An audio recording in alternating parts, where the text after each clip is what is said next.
This is Sean Cody, TexasGunTalk.com, TexasGunTrust.com, and Guns Over Texas Radio. I'm at the Vortex booth with Jimmy from Vortex.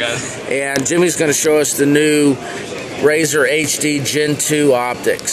So go ahead, Jimmy. All right, guys. Well, Razr HD Generation 2. We've got a 4.5 to 27 by 56, and we also have a 3 to 18 by 50. They're going to have really two main different types of reticle designs. There's going to be a EBR 1C, which is more of your simplified crosshair with hash marks on it, and then there's going to be an EBR 2C as well, which has your windage holds in the lower quadrants. So two options. First, focal plane. Some new things we wanted to show you for this year that we did. First of all, 34mm tube, just a little more universal, a little more ring options out there for that. The glass and coatings are definitely a step up. Another thing we added was locking turrets. So as you can see, I pull that up to make my corrections, and then I can lock it back down so it's locked and can't be accidentally turned on me in the field. Windage behaves in the same way. The zero stop mechanism is located underneath. So this is where you would adjust your zero for setting the zero stop. And we'll have a video posted of that too on our website. So if you want to see how that's done specifically, you can go check that out.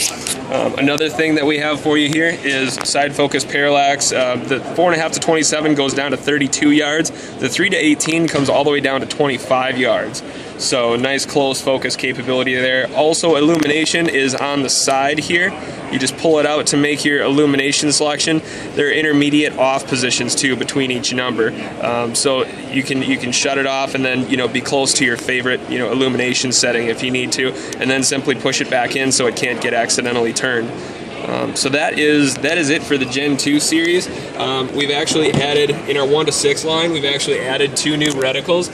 We have the VMR2 MOA and then the VMR2 MRAD. So basically the main difference between these and the JM1 reticle that preceded these two is you have windage holds on the hash mark that allow you to compensate for wind.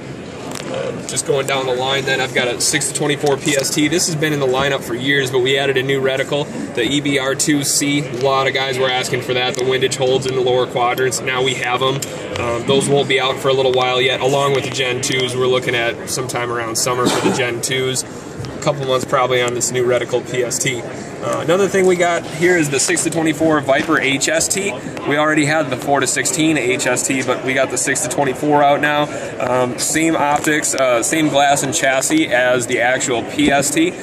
Just difference is we have no illumination on it for people who either do not have a use for or cannot hunt with illumination, if that's what they're planning to do with it. Other than that, I mean, turrets, side focus parallax, optics and stuff is all the same as the PST. There is a different subtension setting though on this model. It's not correct on 24. This is, I believe that's 18 where the red dot is, but in any case, the red dot does signify where you need to be at for the subtensions to be correct. Apart from that, we've got some red dots to show you. Actually, these are prism scopes. They're brand new for this year. We have a 3 power and a 1 power. It's nice for the guys who have maybe an astigmatism and normally see a red dot as like a grape cluster or a star busted look. In this case, you won't have that effect. Also, if your battery dies in the field, you still have a black reticle printed on the screen because it's etched into the glass, so you won't have to worry about getting a blank screen on you in the field. Strike Fire and Spark here were both redesigned, reconfigured a little bit for this year. Power controls are not on the side anymore, so there's no accidental turn on and turn off. There's 2 buttons now, and they're in the back. Press once on the up to turn it on, press and hold on the up to shut it off, and then the down button here obviously would help you control brightness. Flip caps were added onto the Spark. That was popular demand. Also, power source has changed. It's not a 2354 anymore, it's a 2032. So you can get that at Walgreens, CVS, wherever, any place. Walmart will have those batteries.